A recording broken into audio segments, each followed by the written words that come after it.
తన కోపమే తన శత్రువు, తన శాంతమే తనకు రక్ష దయ చుట్టంబౌ, తన సంతోషమే స్వర్గము, తన దుఃఖమే నరకమండ్రు తథ్యము సుమతి. ఎవ్వరికైనా తన కోపమే తనకు శత్రువు అవుతుంది, తన శాంతమే తనకు రక్షణగుంటది, తను సంతోషంగా ఉంటే అదే స్వర్గంతో సమానమవుతుంది.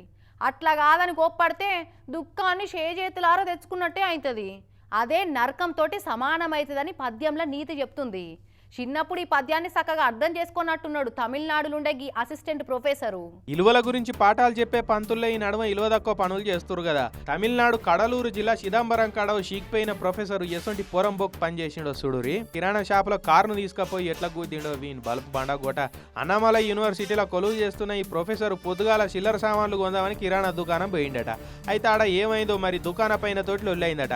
ఆడికెళ్ళి చక్కగా ఇంటికి పోయి మళ్ళీ మాపడించి కారు తీసుకొని రుగోట్లు వచ్చి దుకాణాన్ని గుద్ది పడేసిండు. ఇట్లా ఇక ఆ టైంలో మనుషులుంటే వాళ్ళ మీద కూడా రివర్స్ కొట్టి 2 సార్లు కారు ఎక్కిచ్చిండు.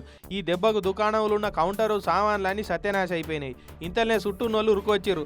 దిగుర బడివే దిగు అనుకుంటా తిట్టుకుంటా బయటకు గుంజిరు. ఇంతలనే దుకాణ పోలీసులో ఫిర్యాదు ఇస్తే వాళ్ళు రపరప రానే వచ్చారు.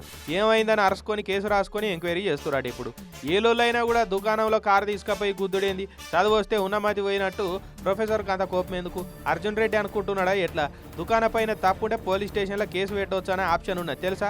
ఇప్పుడు చూడు కోపంతో కేసుల పాలవుడే కాదు కొలువు కూడా ఎసరు తెచ్చుకుంటేవి. ఏమిటికి వచ్చిన ఉద్ర పంచాదని కామెంట్లు చేసుకుంటా తిట్టబట్టి రెడీగా అక్కడ ఉన్నోళ్ళు.